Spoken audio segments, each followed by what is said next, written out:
들으시면서 내 생각은 어떤가 한번 이렇게 점검해 보면 그런 시간이 되기를 바랍니다. 식사 잘 하시고 아마 조금 피곤한 시간에 오셨을 것 같은데 서로 한번 이렇게 격려하고 인사하겠습니다. 이렇게 인사합니다. 하나님이 일하고 계십니다. 네, 한 번 더 잠을 깨우면서 한번 축복할까요? 하나님이 당신을 위해 일하고 계십니다. 하나님이 당신을 위해 일하고 계십니다. 네, 하나님의 섭리가 우리 가운데 일하심으로 선명하게 드러나는 은혜가 날마다 함께하기를 주의 이름으로 축원합니다. 오늘 함께 나눌 말씀은 제가 얼핏 기억하기로는 작년인지 저작년인지 모르겠는데 여름 시즌에 한번 제가 선포했던 본문입니다. 그런데 그 내용과는 완전히 다른 관점으로 또 준비해서 올라왔습니다. 고난주간을 준비하는 가운데 이 말씀을 보는데요, 제 가슴에도 하나님께서 뜨거움을 또 허락해 주셨는데 그 은혜를 오늘 좀 나누려고 합니다. 음행 중에 잡혀온 여인의 이야기 잘 아시죠? 가늠한 여인, 너무나 우리는 잘 알고 있는 그런 내용입니다. 오늘 두 가지의 관점으로 한번 볼 텐데요, 여러분 가슴속에 한번 이런 관점을 한번 담아 두십시오. 첫 번째는 음행 중에 잡혀온 이 여인, 가늠하다가 끌려온 이 여인을 보며 나는 어떻게 생각하고 있는가라는 질문에 대한 고민입니다. 각자에게 한번 해보시고, 두 번째 관점은 예수님께서 몸을 굽혀 손가락으로 땅에 무언가를 쓰셨습니다. 그런데 이게 두 차례나 쓰십니다. 이 예수님께서 땅에 무언가를 쓰시는 그 행동을 통해서 오늘 우리에게 무엇을 말씀하고 싶을까? 이 두 가지가 오늘 본문을 바라보는 큰 핵심 중에 핵심이죠. 여러분, 이 본문을 읽고 생각하는 모두에게 오늘 본문 앞에 선 자신, 바로 성경을 통해서 저는 저를 만날 것이고 여러분은 각자가 각자를 만나는 그런 은혜가 있으리라 조심스럽게 한번 생각을 해봅니다. 먼저 첫 번째 이야기를 해보겠습니다. 음행한 여인, 문자 그대로입니다. 네, 그녀는 돌에 맞아 죽어도 괜찮을 정도로 심각한 죄를 지었습니다.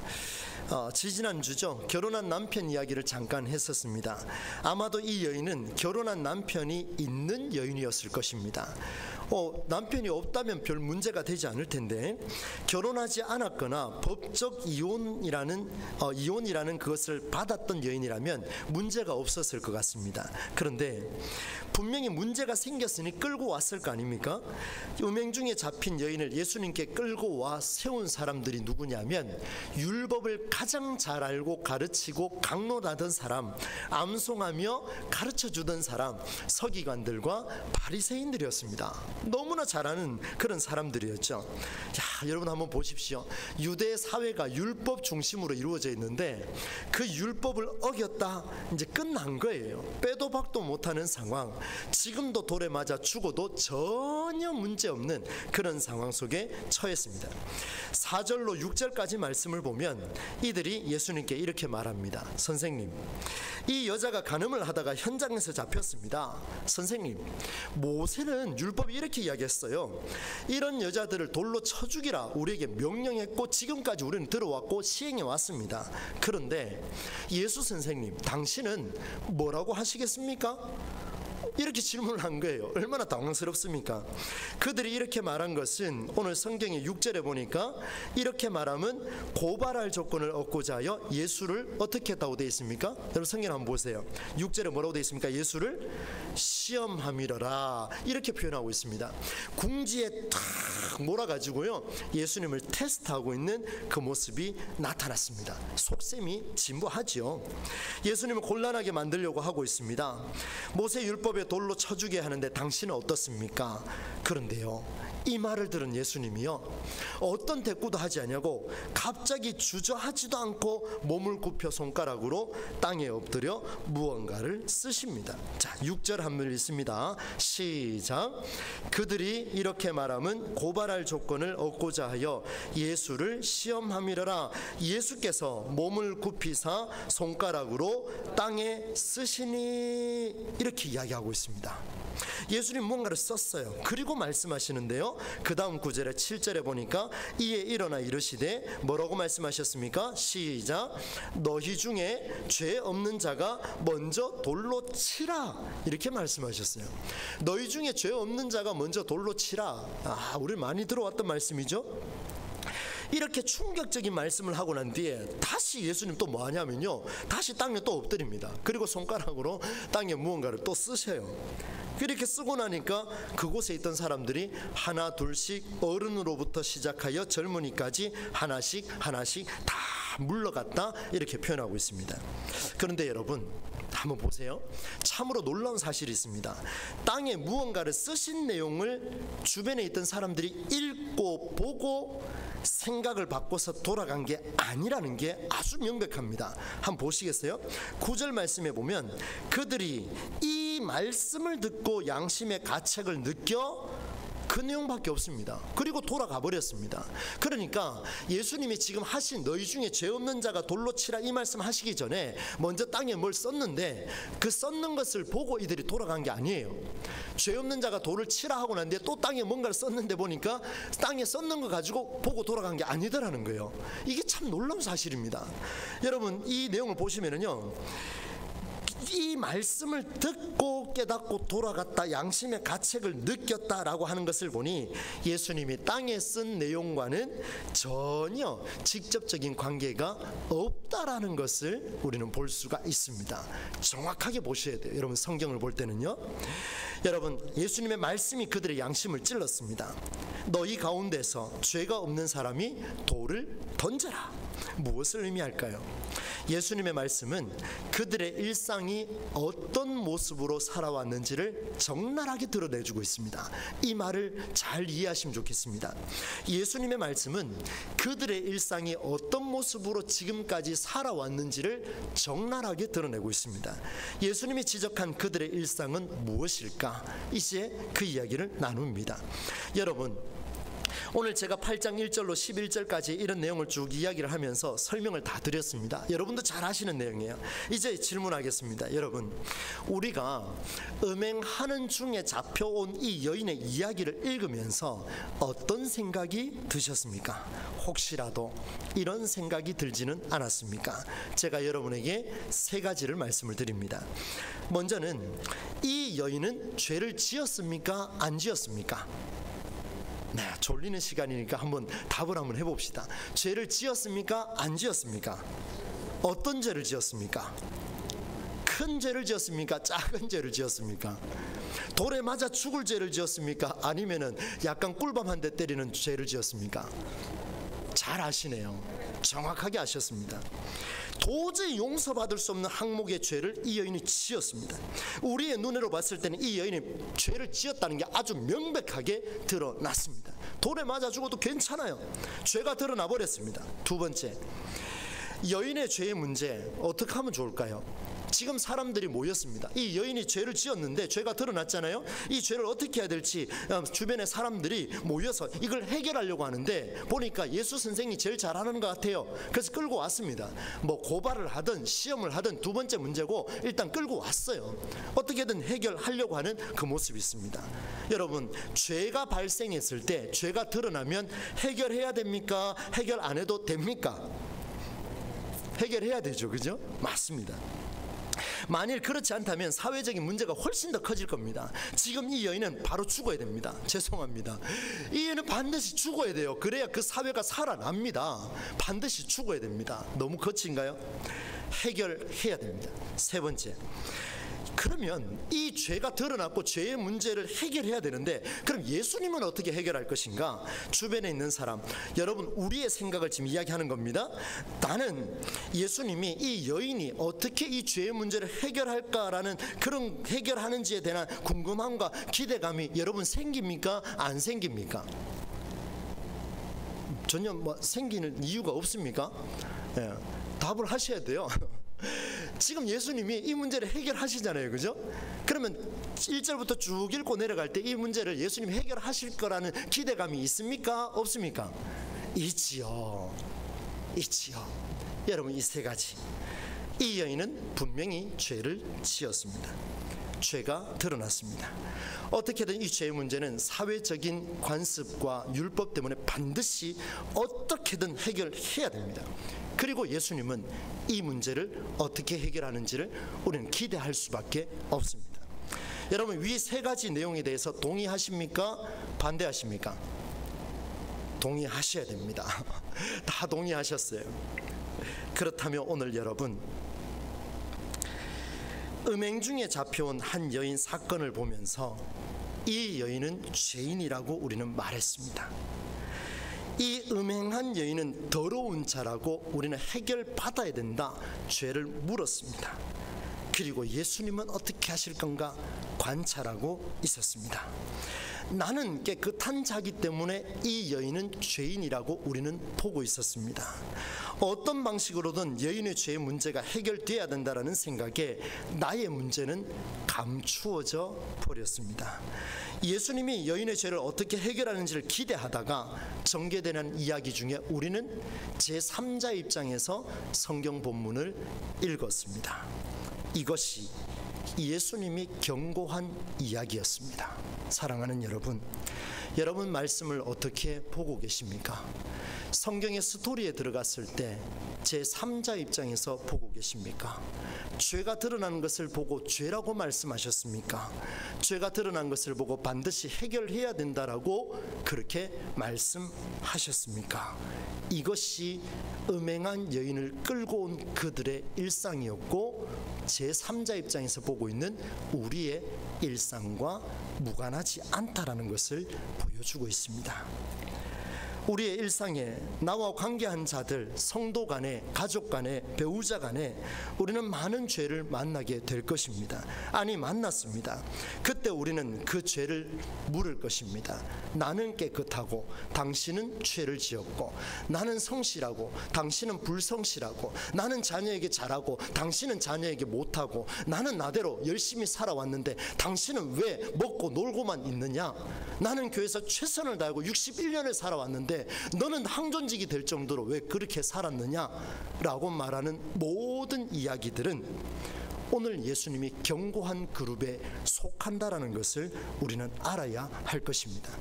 죄를 묻는 순간, 그들의 잘못을 비난하는 순간 나는 깨끗하다라고 하는 전제가 깔려있다라는 무서운 이야기가 본문의 내용이죠. 그래서 우리는 그렇게 말합니다. 그 죄는 당연히 처벌받아야 한다라고 말할 겁니다. 만일 죄를 해결할 해결책을 제시한다면 그것은 내가 손해 당하지 않는 길을 선택할 것입니다. 바로 서기관들과 바리새인들처럼 그렇습니다. 안타깝게도 이런 생각이 그들의 모습이었습니다. 여러분, 예수님께서 그를 어떻게 처리할지 기대한다라는 이런 생각을 우리는 갖고 있었지만, 사실은 예수님은 그 사건을 통해 우리를 주목하고 있다는 것을 보셔야 됩니다. 여러분, 제3자 입장에 서 있는 사람이 얼마나 무섭게 판단하는지를 한번 보여드리겠습니다. 여러분, 재활 결혼이라고 한번 들어보셨습니까? 제가 예화를 거의 잘 안 쓰는데 오전에도 한번 이야기하고 오늘도 오후에도 한번 이야기합니다. 재활 결혼, 결혼은 결혼이지 재활은 또 왜 합니까? 재활 결혼 있습니다. 여러분 1960년 이탈리아에서 있었던 일입니다. 납치된 한 여성이요, 순결을 잃었다며 재활이라는 이름으로 붙여서 성범죄자와 결혼시키는 악습이 1960년도에 이탈리아에 있었습니다. 상당히 긴 세월 동안 있었습니다. 무슨 말입니까? 성폭행을 당했어요. 이미 베린 몸이니까 어떻게 하라고요? 그 성범죄를 저지른 사람하고 결혼하라는 거예요. 그러면 아무 문제 없지 않느냐?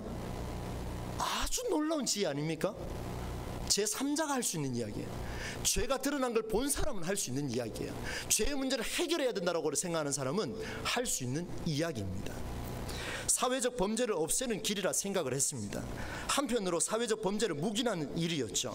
마피아 아들에게 납치되었던 프랑카 비올라라는 여성은 재활 결혼을 제안을 받았습니다. 그러나 이 여인은 당당하게 거절했습니다. 목숨이 위태로웠습니다. 성범죄를 당했습니다. 그러나 재활 결혼은 끝까지 거절했습니다.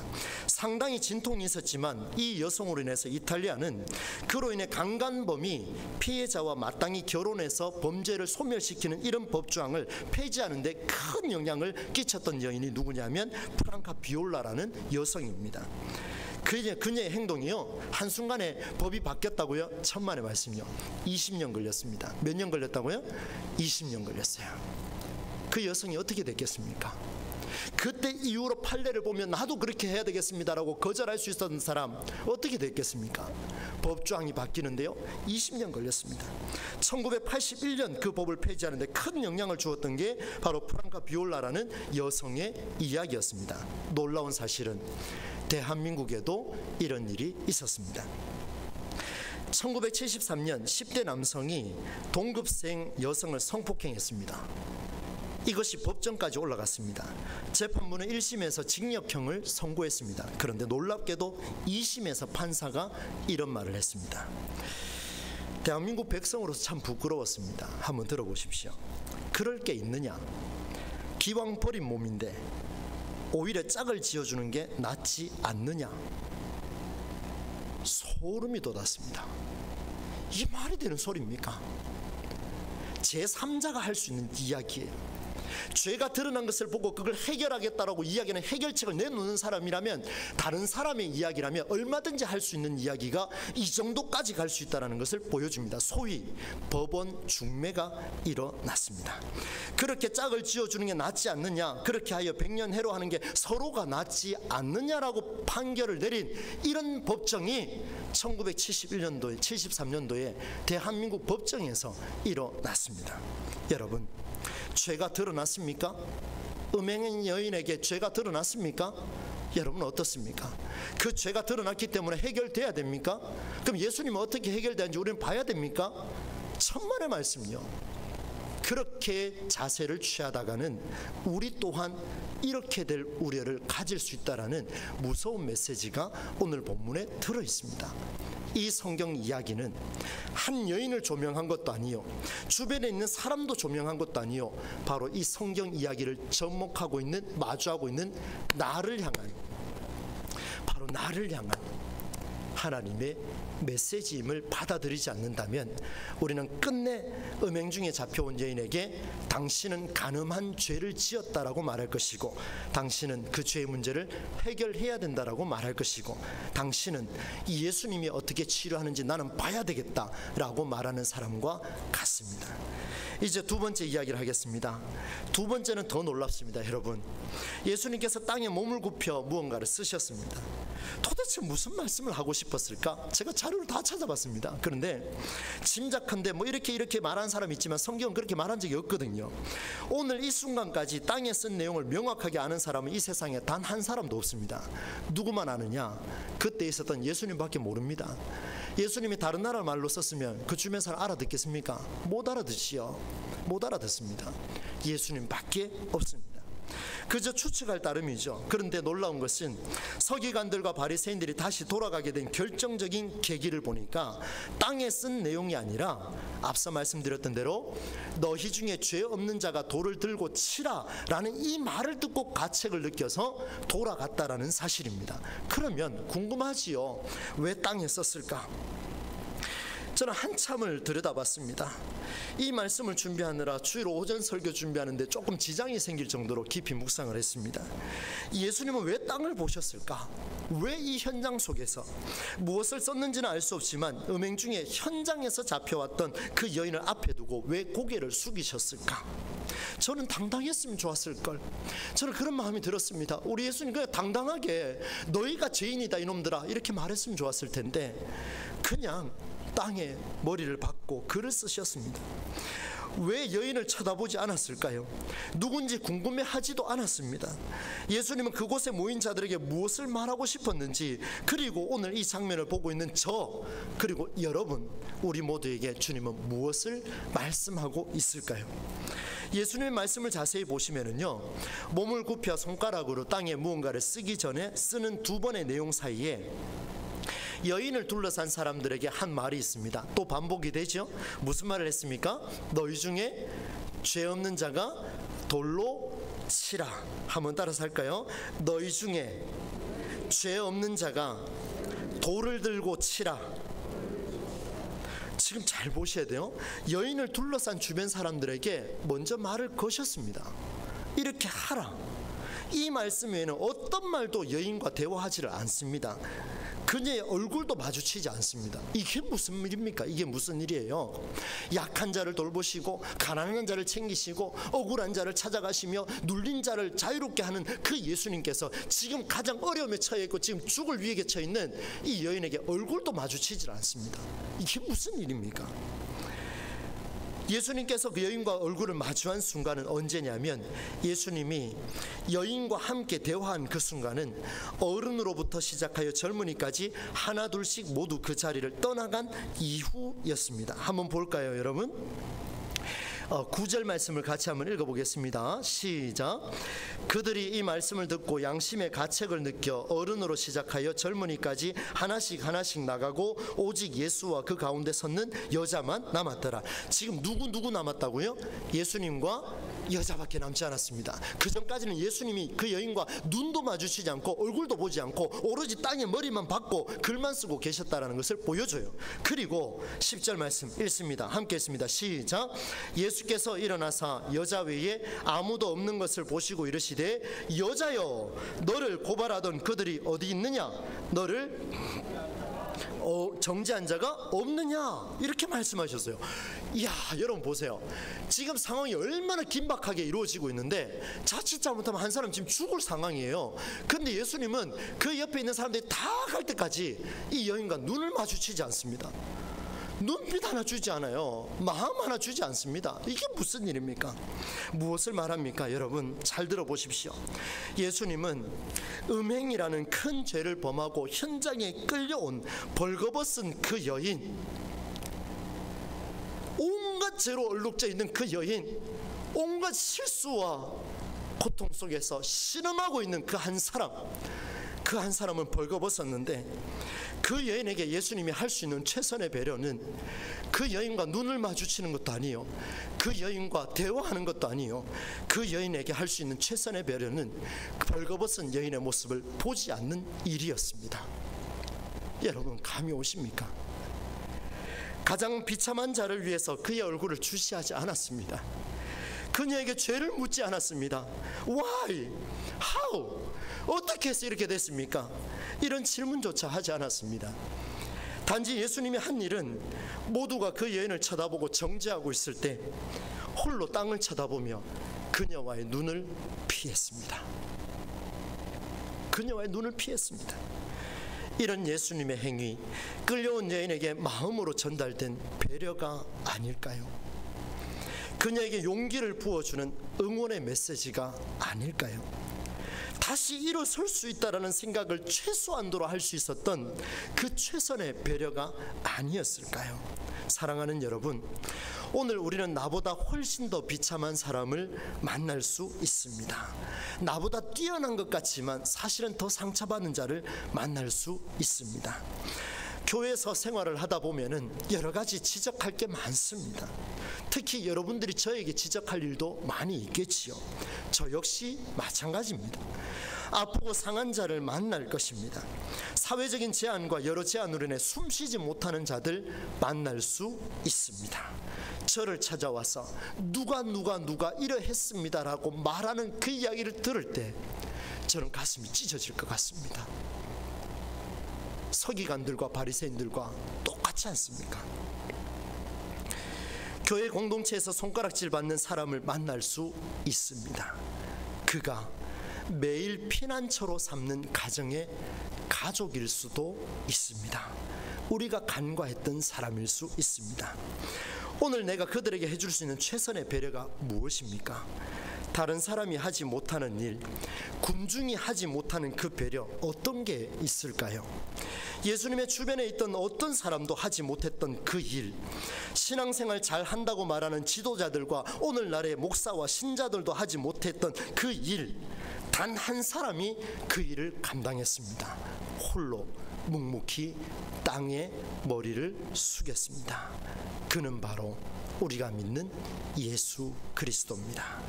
삼삼오오 모여 다른 사람 이야기를 즐기고 자기 사생활이 숨겨져 있기 때문에 너무나 당당하게 SNS나 문자 통 메시지를 돌려가며 한 사람을 궁지로 몰아가는 이 시대의 한국교회의 현실들,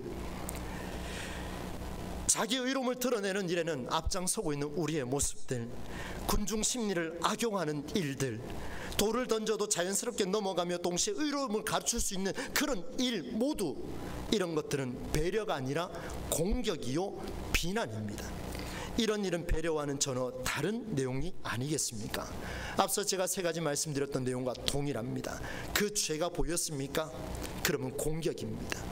그 죄를 해결해야 된다고 생각하셨습니까? 비난입니다. 예수님이 어떻게 하시는지를 보고 싶으셨습니까? 예수님을 농락하는 일입니다. 여자여, 너를 고발하던 그들이 어디 있느냐? 너를 정죄한 자가 없느냐? 이런 예수님의 물음에 여인의 대답은 천지가 개벽할 정도의 충격적인 발언이 등장합니다. 여러분 11절 말씀인데요, 함께 앞부분만 같이 읽겠습니다. 시작.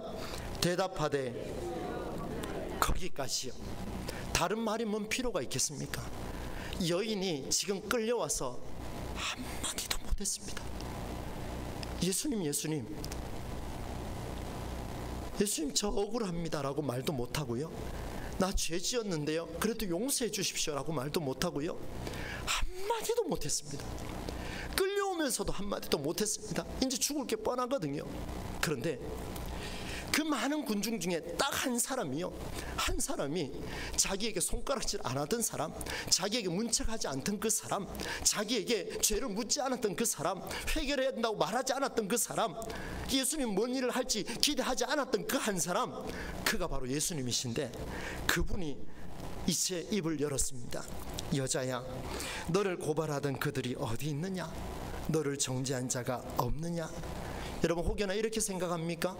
주변에 사람이 없으니까 대답을 했겠지요. 천만의 말씀이요, 천만의 말씀이요. 똑같이 욕했다면 여인이 대답하겠습니까? 대답하지 않습니다. 잘 보십시오. 대답하되 주여 없나이다. 내 눈앞에 있는 당신은 나를 배려한 사람입니다. 내 눈앞에 있는 당신은 나를 사랑하는 분이시군요. 주여 없나이다. 내 눈앞에 있는 당신은 나를 살리러 이 자리에 오신 분이시군요. 깨달았습니다. 그렇지 않고서야 주여 없나이다라는 말을 어찌 하겠습니까? 이 말이 놀라운 이유는 음행 중에 잡혀온 여인의 죄를 물을 수 있었던 유대인, 그리고 남성, 랍비, 율법을 가르치는 율법 교사 이상으로 뛰어났던 예수님은 모든 자격을 갖췄습니다. 그러나 예수님이 눈앞에 있었는데도 불구하고 없다라고 응답했기 때문에 가장 비참한 상태로 끌려온 여인에게 당연히 죄를 물어야 하는 것이 율법을 아는 자가 해야 할 일인데, 유대인이 해야 할 일인데, 남성이 해야 할 일인데, 그 죄를 묻지 않고 오히려 땅에 앉아 머리를 숙여 무언가를 쓰며 여인이 받아야 할 치욕을 홀로 하지 않았던 그 일, 바로 예수님께서 그 일을 감당하셨습니다. 예수님의 말씀을 보면 이런 성경의 뜻이 훨씬 더 명확해집니다. 나도 너를 어떻게 합니까? 정죄하지 아니하노니 가서 다시는 어떻게 해요? 죄를 범하지 말라. 오늘 성경을 마주하는 우리에게 하시는 메시지입니다. 모든 사람이 나를 욕하고, 심지어 한국교회 목사가 성도를 손가락질하고 성도를 농락하고 성도를 힘들게 할지라도 사랑하는 여러분, 간절히 부탁을 드립니다. 성경을 마주하는 자는 어떤 사람의 목소리에도 귀를 기울이지 마시고 오직 하나님 앞에만 서시기를 바랍니다. 주님 말씀하십니다. 너희의 죄 내가 묻지 않겠다. 이전까지의 죄는 내가 묻지 않겠다. 이제 돌아가거들랑 죄를 짓지 말라. 이 말씀 우리에게 주시죠. 여인아, 너의 눈앞에 있는 나도 정죄할 수 있는데 그러나 나는 그리하지 않겠다. 이것은 여인을 배려했던 예수님의 결정적인 마음이었습니다. 사랑하는 여러분, 말씀을 맺겠습니다. 오늘은 고난주일입니다. 한 주간 우리는 주님께서 나를 위해 십자가를 지고 골고다 언덕을 오르신 일을 묵상할 겁니다. 무엇을 묵상하시겠습니까? 주님이 나를 위해 죽으셨구나, 이 정도 차원요? 그건 누구나 할 수 있는 일입니다. 삶으로 살아내십시오. 어떤 삶으로요? 오늘 성경을 볼 때 이 여인이 죄가 있다라고 말했다면 회개하시기 바랍니다. 이 여인의 죄의 문제가 해결되어야 한다고 생각을 했다면 오늘 주님 앞에 용서를 구하시기를 바랍니다. 그리고 예수님이 일하시기를 기다렸다면 예수님을 농락하는 교만함에 빠져 있으니 오늘도 회개할 수 있기를 바랍니다. 우리 또한 여인은 죄인이며 나는 깨끗한 자라고 말했던 심중의 소리 이제는 내려놓을 수 있기를 바랍니다. 또 한 가지가 예수님이 여인과 얼굴을 마주하며 대화하기까지 모든 사람이 떠난 이유라는 사실. 예수님은 그때까지 무언가를 쓰며 비참하게 희망을 잃어버린 쓰러진 여인의 눈을 피했습니다. 정죄하지 않았습니다. 음행한 여인을 살리기 위해 유대인 남성이 해야 할 의무를 다하지 않았습니다. 자칫 잘못하면 예수님이 돌에 맞아 죽어도 전혀 손색함이 없는 그런 상황. 그러나 예수님은 스스로 감내하셨습니다. 왜요? 그 여인을 살리기 위해서 그리 하셨습니다. 사랑하는 여러분, 율법의 문자를 따르지 마시고 율법의 정신을 살리고자 여인의 눈을 피하여 배려했던 그 모습, 오늘부터 이 한 주간 내 배우자가, 내 자녀가, 내 부모가, 내 옆에 있는 성도가, 우리 교회 장로님이, 목사가, 성도가 서로 손가락질할 죄의 요소가 드러난다면, 조금 부족한 게 보인다면 고개를 숙이시기를 바랍니다. 그리고 땅에 쓰십시오. 주여, 이 죄인을 용서하여 주옵소서. 내 죄를 보지 못하고 남의 눈에 있는 티를 보려고 하는 그 모습을 용서해 달라고. 어쩌면 그게 바로 주님이 쓰신 내용이 아닐까 조심스럽게 여러분에게 결론으로 선포합니다. 여러분, 저는 이 말씀을 준비하면서 그런 생각을 하게 됐습니다. 이 한 주간 제가 정죄할 수 있는 사람이 참 많은 것 같습니다. 마음에 지난 금요일날 원수마저도 양쪽을 살리는 기도를 하자 했는데 어제 다시 저는 또 그 분노가 치밀어 올랐습니다. 이걸 내가 어찌 극복할 수 있을까? 이 한 주간 한번 살아보려고 합니다. 어떻게 해요? 내가 얼마나 소중한 존재인지를 하나님 앞에 깨닫는다면 나 아닌 다른 사람도 가장 소중한 존재임을 깨닫게 해달라고 기도하며 한 주를 보내겠습니다. 태초부터 지금까지 하나님의 그 사랑이 날 향하고 있다는 걸 믿는다면 그 사랑이 나 아닌 다른 사람에게도 향하고 있다는 것을 저는 믿음으로 고백하려고 합니다.